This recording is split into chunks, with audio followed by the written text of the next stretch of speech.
What's up, you guys? Welcome back. So for today's video, I'm going to be doing a Q&A. I asked you guys on Instagram and I asked you guys in the little YouTube community to post your questions, and I got some really good ones. I also got some kind of funny ones, which I love. I love keeping it lighthearted occasionally. So we're just gonna jump right into it here. The first question is really funny and I loved it, and it was, do women really keep mice or cats as pets? So I have not personally seen someone keep a mouse or a cat as a pet, but I have seen people keep bugs as pets, like crickets or beetles or whatever. And what they'll do is they'll build like this little, what's the word for fancy boxes? Decoupage box. So, which is a really generous term for what this was, but they built these little houses for them and poked little holes. They keep grass in there and shit. And it's like, dude, really? That's gonna get taken away from you when they search your trunk. Like, why are you doing that? But they just wanted something to take care of. So I have seen that before and I thought it was really weird. Okay, the next question. This is really funny too. How the heck are you so good at swiping pens, and how do you know which officers are the ones bringing in contraband? So sometimes, like for the contraband questions, sometimes you know, sometimes you don't. You know, if you're like in tune to what the jail is doing, you know, like I always knew which officers or staff members in general could be turned, you know, and I have done a video on prison nurses. So, you know, go check that out. But yeah, you just kind of know. There are no secrets in jail. And how was I so good at swiping pens? So this is actually a skill that I have perfected over the years. I'm good at pickpocketing people, and I would wait until a cool officer was in the jail talking to people. And since I really had no interest in talking to a staff member ever, unless I needed toilet paper, I would wait until they're in the pod talking to someone, and I just walk past them, bump them a little bit like, oh, my bad. That's all it takes. If you like bump into someone, I'm like teaching you how to pickpocket. If you bump into someone a little bit, they're not focused on the pen going missing out of their pocket or their wallet or their phone or their watch. They're just, oh, sorry, nope, you're good. And I've had people like more often than not apologize to me when I run into them. You know what I mean? So, sorry. Okay, this is a really good question, and I love that this was asked. If you could go back in time before you were incarcerated and redo that portion of your life without doing what landed you behind bars, would you? I love you for asking me that. Thank you. The short answer is no. I wouldn't change anything about my past because I've learned so much and I've grown so much as a person. Also, my last bid saved my life and saved my daughter's life, so no, I wouldn't change it. And I think the struggle is part of your story, right? So I wouldn't be here if it wasn't for my struggle. So I'm proud of it. I respect the struggle, and I'm grateful for my past. So no, even though it was really hard, I wouldn't change it. This question, you guys always want to know this. Do women inmates have their way with men CEOs romantically to get certain things inside a prison? The short answer is yes. So I've seen a lot of flirting. So whether it was flashing guys, like cops, like with your boobs or whatever, or having a sexual relationship. Now keep in mind, if you're having a sexual relationship with a guard and you're in jail or prison, that's illegal. It's technically rape because you're property of the state that you're in. So it's horrible, but does it happen? Absolutely. And I think a really good story of that is Brian from Bounce Back. He escaped prison. If you don't know who I'm talking about, I will link his channel below. Definitely go check out his stories. He was having a relationship with a guard and she helped him escape. So yes, it happens. It happens all the time. And women will flirt to get what they need. So will men. So yes, that happens. Biggest piece of advice to a first timer in prison. That's hard. Everyone does their time different. So I think the biggest piece of advice would be just be yourself. You know, don't stress it too much. Be true to who you are, and don't go in there with this face. Like, don't be scared because we can smell your fear, bro. You know, just take it one day at a time. Is prison scary when you're new? Yeah. Is it scary when you've been there for a couple of years? Kind of, because you still have to look out for your back. You got to watch your six, you know what I mean? So I think sleeping was kind of tough for me in prison. But yeah, don't go in there with fear. And if you don't want to give someone something that they're telling you you have to give them, stand your guard. Stand up for yourself. Don't be afraid. We can smell weakness and fear. So just be you, be real, and be strong. Is the book section good? Can you enjoy time zoned out of the hellhole you're in? Occasionally, yes. Like occasionally I could zone out in a book and that would take my mind away from where I was. As far as the book selection being good, no. Like the only time I got a good book is if someone sent me a book that I asked for. I'm the kind of person that likes to read series because it keeps my mind like going longer, I guess. So that was always difficult to find like the books in order, which drove me freaking crazy. So say I wanted to watch Hunger Games. I don't know why I would want to watch that, but that has a lot of books in the series. So say I wanted to watch Hunger Games. It was really hard to find like every book in order or to find all of them, period. Sometimes they weren't even on the compound. So if you have family that can send you books, that's probably like the top priority. For me, I needed something to read. So I didn't really like the book selection because a lot of places will donate books. So I don't know. I left my books in the prison. Did I mention that? I don't think I've made a video on this. So I would leave my books there. You could donate books and I would just leave my books. I don't want to take books in the free world. Like, you guys want to read it, it's fine. I can just go buy a book. So I would always leave my books wherever I was, whether I had it sent to jail or prison.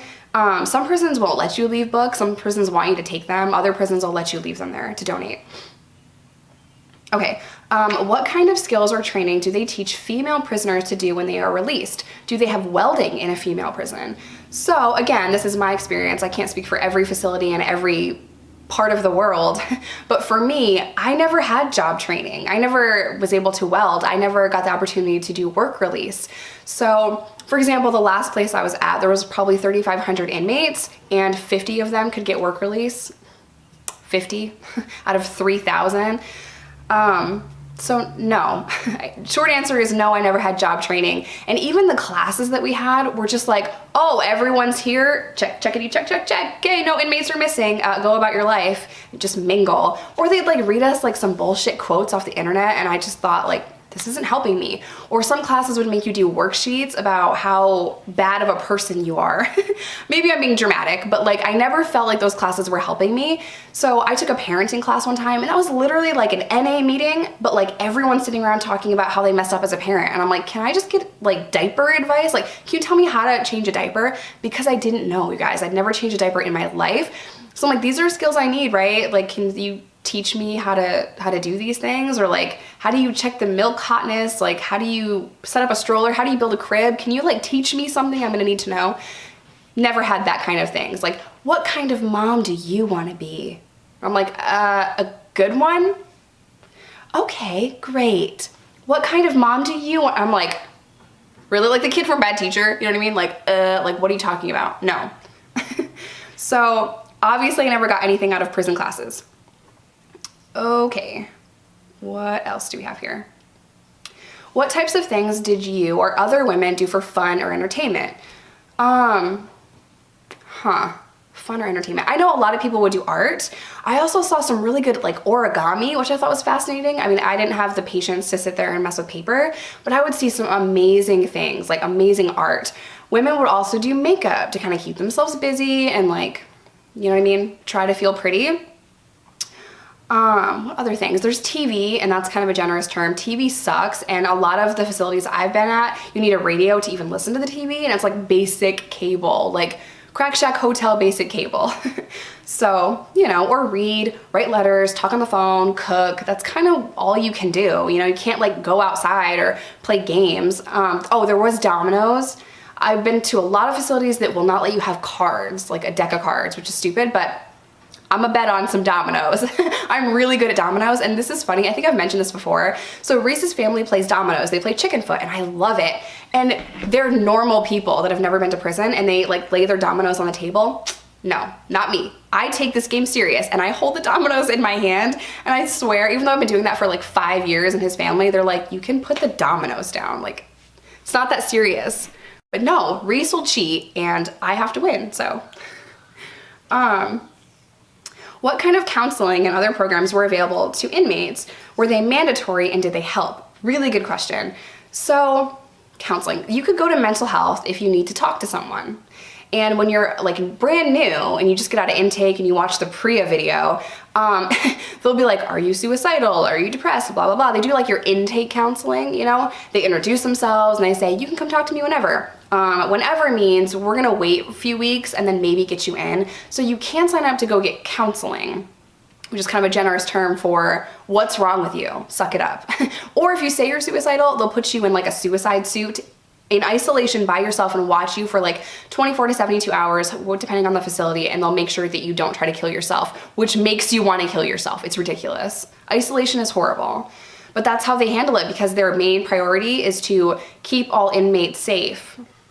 Insert eye roll emoji. So that's what they do. Okay. I was always curious about how you dealt with the confinement mentally. I am claustrophobic, so it would be my biggest issue in prison. You just get over it. Like, what are you gonna do? You know? I think when I was really young going to jail, I think it bothered me a lot. Or if I came in, usually this is what happened, I came in high, my anxiety would be at an all-time high because my mind is like, go get drugs, go get drugs, go get drugs, and I can't. So I'd be pacing back and forth. I'd be trying to calm myself down. I'd be withdrawing, throwing up, and I'd be picking at my fingers, picking at my lip, like just really wanting drugs. And that was hard mentally, as far as like not being able to leave or whatever. The cells are small. You know, you first go to county jail and then you go to prison. So prison's more open, county jail is more closed. Usually, like in my experience in the facilities I've been to. So yeah, you deal with that. You deal with claustrophobia and you just have to move on and get over it. You can't obsess over that. So you just get used to it, I guess. It becomes your normal, if that makes sense, which I know is really hard for some people to understand. Like, how is jail and prison normal? You have to get used to it. If you don't get used to it, it'll drive you insane. But I'm not saying like become institutionalized and be used to it in the sense where you can't get your life together. There's a fine line. Like, you just have to accept what's happening to you now and work mentally on how you're going to prepare yourself for getting out and how you're going to change your life. So there's a fine line there between being institutionalized yet accepting of what you're doing. I hope I'm making sense. Okay, can you tell us about female prison gangs, and are they as brutal as male gangs? So I have met women that are part of cartel, like Mexican cartel. I have told stories about that. Or girlfriends of gang members will come into the prison. Are they as violent as men? No. Men are naturally more aggressive and violent than women. Women are a little bit more clever on how they get someone out of the pod or whatever. And I should do an entire dedicated video on that. But no, women are not as violent as men. Yes, I have met gang members. And women don't click up like men click up. It's just different. I can't even explain it. It's just different. Are there female shot callers? I get this question a lot, and the funny thing is, never in my life have I been like, oh, have you met Mr. Shot Caller or Mrs. Shot Caller? Like, I've never used that word before, that term, that saying before, until I got on YouTube, and I'm just like, oh, I know what you're saying, so I just kind of go along with it, but no one like calls you that, so I get what you're saying, but like that's kind of weird. So are there women in charge is basically what you're asking. Yeah. So a lot of people will have a long sentence or life sentence and they kind of want to run the pod or run the barracks or whatever. And then there are other shot callers, it's weird to say, that kind of just lay back in the cut. And if things get crazy, then they'll step in, but they don't like to like involve themselves in like the day-to-day drama. That's just been my experience. But yes, they exist. Can you talk about getting through withdrawal? I'm 3 days in and I'm dying. I love you. Keep pushing, keep fighting. As far as the withdrawal, just in my experience, I just had to fight through it and it was horrible. And I know that it feels like you're dying. You are not dying. You are so much stronger than you know, and keep fighting through that. I'm not a doctor though. I can't give you advice on withdrawing. I can only tell you what I have experienced, and it's hell on earth, especially when you're in a jail cell and you can't even like drink water or take a hot bath when you want to kind of ease your muscles. So I would have restless leg syndrome. I would be throwing up, couldn't even get Gatorade, couldn't take a hot bath, hot shower, use a heating pack, nothing in jail. There is nothing to help you. I never had someone offer me any kind of like the medical people. I never had medical people offer me anything except for a pill for nausea. Like one time when I was detoxing, they asked me if I wanted nausea pills, and I told them to go F themselves because I was really mad and like withdrawing. So all I wanted was heroin or pills, you know? And then coming down off of meth, I was really anxious and like my mind wouldn't shut off and that was horrible. Okay, last question. What motivated you to start this channel? Honestly, I was making videos for a prison reentry class through a friend of mine. So I was making videos once a week or twice a week talking about my past experience and talking about how to change your life after prison. And they were being shown in a prison reentry class. So one day I'm like, you know what, why don't I just start uploading to YouTube? And my friend actually did suggest that. I'm like, you can just steal it from YouTube, right? So I didn't even know that I was gonna start a channel. I just thought I was gonna upload some videos for the reentry class and for my family. So it was only supposed to be like a few videos, 7 at the most, and then I was gonna continue filming on my phone and then just sending them to him to show in the reentry class. So then I started to see a need of people really wanting to hear what I have to say, which I'm so grateful for. And this channel is growing every day. So I hope you guys enjoyed this Q&A. I love all of you. Stay safe, stay sober, and I will catch you in my next video. Bye.